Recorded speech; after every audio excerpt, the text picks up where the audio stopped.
Sir, ರಾಜ್ಯ ಸರ್ಕಾರ guarantee ಅನುಷ್ಠಾನ ತಂದಿದ್ದ ದಿನದಿಂದ ಎಲ್ಲ ಅಭಿವೃದ್ಧಿ ಕಾರ್ಯ ಸ್ಥಗಿತಾಗಿ ರಾಜ್ಯದಲ್ಲಿ ರೋಡ್ ಕಾಣಕತ್ತಿಲ್ಲ. ಎಲ್ಲಿ ಬೇಕಾರಲ್ಲಿ ಗುಂಡಿ ತೆಗ್ಗು ಮತ್ತು ಮೊನ್ನೆ ನೀವು ಕಲಗಡಿಗೆ ಇನ್ಸಿಡೆಂಟ್ ನೋಡಿರಬೇಕು. ಒಂದು ಟೀಚರ್ ಆ ಹೆಣ್ಮಗಳು ಗಾಡಿನಾಗ ಹೋಗ್ತಾ ಗಾಡಿ ರೋಡ್ನಲ್ಲಿ ತೆಗ್ಗರೆ ಬಂದು ಬಿದ್ದು ತಮ್ಮ ಪ್ರಾಣವನ್ನು ಕಳ್ಕೊಂಡಿದ್ದಾರೆ. ಸೊ ಇದು ಭಾಳ ದುರ್ದೈವ ಸಂಗತಿ, ಭಾಳ ದುಃಖ ಸಂಗತಿ. ನಮ್ಮ ರಾಜ್ಯದ ಮುಖ್ಯಮಂತ್ರಿ ಸಿದ್ದರಾಮಯ್ಯನವರು ಬಿಟ್ಟಿ ಭಾಗ್ಯವನ್ನು ಕೊಟ್ಟು ಜನರಿಗೆ ಮೃತ್ಯು ಭಾಗ್ಯ ಮತ್ತು ಇತರ ದುರ್ಭಾಗ್ಯವನ್ನು ಕೊಟ್ಟಿದ್ದಾರೆ.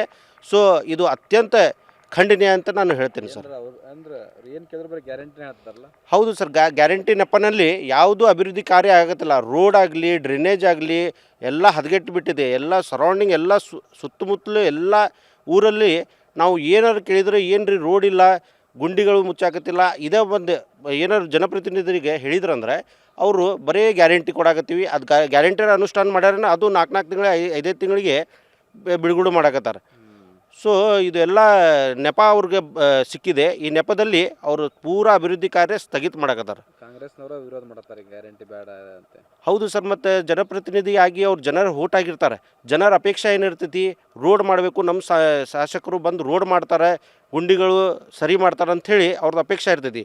ಅದು ಈಗ ಬರೀ ಅವರು ಗ್ಯಾರಂಟಿ ನೆಪದಲ್ಲಿ ಎಲ್ಲ ಕಾರ್ಯಕ್ರಮವನ್ನು ಸ್ಥಗಿತ ಮಾಡಿ ಬರೀ ಗ್ಯಾರಂಟಿ ಕೊಡಾಕತ್ತೀವಿ ಅಂತೇಳಿ ಮೂಗಿಗೆ ತುಪ್ಪ ಹಚ್ಚುವಂಥ ಕೆಲಸ ಕಾಂಗ್ರೆಸ್ ಸರ್ಕಾರ ಮಾಡಾಕತ್ತೈತಿ ಸರ್.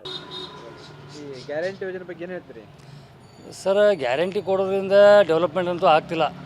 ಯಾಕಂದರೆ ಗ್ಯಾರಂಟಿ ಕೊಟ್ಟು ಜನರನ್ನ ಮೈಗಳತನ ಮಾಡ್ತಾಯಿದ್ರು ಹೊರತು ಯಾವುದೇ ಡೆವಲಪ್ಮೆಂಟ್ ಕೆಲಸಗಳು ಆಗ್ತಿಲ್ಲ. ಆಮೇಲೆ ಇವತ್ತು ನಮ್ಮ ರೋಡ್ಗಳು ಆಗ್ತಿಲ್ಲ ಸರಿಯಾಗಿ. ಆಮೇಲೆ ಕೆಲವೊಂದು ಇಂಡಸ್ಟ್ರಿಯಲ್ಗಳು ಬರಬೇಕು ನಮ್ಮ ಹುಬ್ಬಳ್ಳಿ ಧಾರವಾಡಕ್ಕೆ, ಜನರಿಗೆ ಉದ್ಯೋಗ ಸಿಗಬೇಕು, ಅವೆಲ್ಲ ಕೆಲಸಗಳು ಆಗ್ತಿಲ್ಲ. ಆಮೇಲೆ ಒಳ್ಳೆ ಯೋಜನೆಗಳು ಬರಬೇಕು, ಅವು ನಮಗೆ ಸಿಗ್ತಾಯಿಲ್ಲ ಹುಬ್ಬಳ್ಳಿ ಧಾರವಾಡದಾಗಲಿ ರಾಜ್ಯದಲ್ಲಾಗಲಿ. ಇವತ್ತು ಸರ್ಕಾರ ಗ್ಯಾರಂಟಿ ಅಂತ ಕೊಟ್ಟು ನಮಗೆ ಬರೀ ಫ್ರೀ ಅಂತ ಹೇಳಿ ಜನರು ಇವತ್ತು ಸೋಮಾರ್ತನ ಜಾಸ್ತಿ ಆಗ್ಬಿಟ್ಟೈತಿ. ಮತ್ತು ಮೊದಲು ನಿಮಿಷಕ್ಕೆ ಒಂದು 3-4 ಬಸ್ ಓಡಾಡ್ತಿದ್ವು, ಈಗ ನಿಮಿಷಕ್ಕೆ ಒಂದೇ ಬಸ್ ಹೋಗ್ತಾ ಇದ್ದಾವೆ. ಅಂದ್ರೆ ನಾವು ತಿಳ್ಕೊಬೇಕು, 3 ಬಸ್ ಕಡಿತ ಮಾಡಿ ಒಂದು ಬಸ್ನಲ್ಲಿ ಅಷ್ಟೊಂದು ಜನನ ಹೇರ್ಕೊಂಡು ಹೋದ್ರೆ ಡ್ರೈವರ್ಗೆ ಕಂಟ್ರೋಲಲ್ಲಿ ಸಿಗ್ತೈತಿಲ್ಲ ರೀ, ಕಂಟ್ರೋಲ್ ಸಿಗಂಗಿಲ್ಲ. ಹಿಂಗಾಗಿ ಅಪಘಾತಗಳು ಆಗೋ ಚಾನ್ಸಸ್ಸು ಜಾಸ್ತಿ ಇರ್ತಾವೆ. ಅದಕ್ಕೆ ಫ್ರೀ ಬಸ್ ಅದನ್ನು ಕಡಿಮೆ ಮಾಡಬೇಕು. ಆಮೇಲೆ ಜನರಿಗೆ ಡೆವಲಪ್ಮೆಂಟ್ ಆಗುವಂಥ ಒಳ್ಳೆ ಯೋಜನೆಗಳನ್ನು ನಮ್ಮ ಹುಬ್ಬಳ್ಳಿ ಧಾರವಾಡ ನಗರಕ್ಕೆ ತರಬೇಕಂತ ಸರ್ಕಾರಕ್ಕೆ ನಾವು ಆಗ್ರಹ ಮಾಡ್ತೀವಿ. ಈಗ ಗ್ಯಾರಂಟಿ ಯೋಜನೆಯಿಂದ ಏನು ಅನುಕೂಲ ಆಗುತ್ತೆ? ಹೆಂಗೆ ಅನುಕೂಲ ಅಂತ ಏನಿಲ್ಲ ರೀ, ಎಲ್ಲರಿಗೂ ಸೋಮಾರಿ ಮಾಡೋದು ರೀ. ಗ್ಯಾರಂಟಿ ಅಂದ್ರೆ ಸೋಮಾರಿ ಮಾಡೋದು.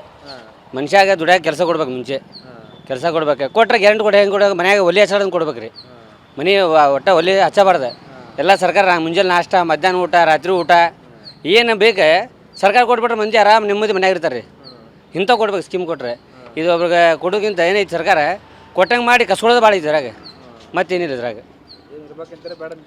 ಗ್ಯಾರಂಟಿ ಏನು ಉಪಯೋಗ ಇಲ್ಲ ರೀ. ಕೊಟ್ಟರೆ ಅಂತೂ ಗ್ಯಾರಂಟಿ ಕೊಡ್ಬೇಕು. ಯಾವ ಮನ್ಯಾಗ ಒಲೆ ಹಚ್ಚೋದನ್ನು ಕೊಡ್ಬೇಕು ಗ್ಯಾರಂಟಿ. 3 ಹೊತ್ತದ ಊಟ ಸರ್ಕಾರ ಕೊಡ್ಬೇಕು, ಮನ್ಯಾಗ ಆರಾಮ್ ಕೂದಿರ್ಬೇಕು ರೀ, ಮನ್ಯಾಗ ಟಿವಿ ನೋಡ್ಕೊಂತಿರ್ಬೇಕು. ಅಂತ ಕೊಟ್ಟರೆ ಅಂತ ಗ್ಯಾರಂಟಿ ಕೊಡ್ಬೇಕು. ಇಲ್ಲಾಂದ್ರೆ ಎಲ್ಲ ಗ್ಯಾರಂಟಿ ಬಂದ್ಬಿಡ್ಬೇಕು. ಭಾಳ ದುಡ್ಡು ಆಗೈತೆ ರೀ. ಬಸ್ಗೆ ಆತ ಎಲ್ಲ ಜೋತ್ ಬಿದ್ದು ಹೊಂಟ್ರೆ ಎಲ್ಲಿ ಹೋಗ್ಬೇಕಂದ್ರೆ ನಿಮ್ದಿಂದ ಆರಾಮ್ ಹೋಗೋಂತಿಲ್ಲ ಬಸ್ನಾಗ. ಈಗ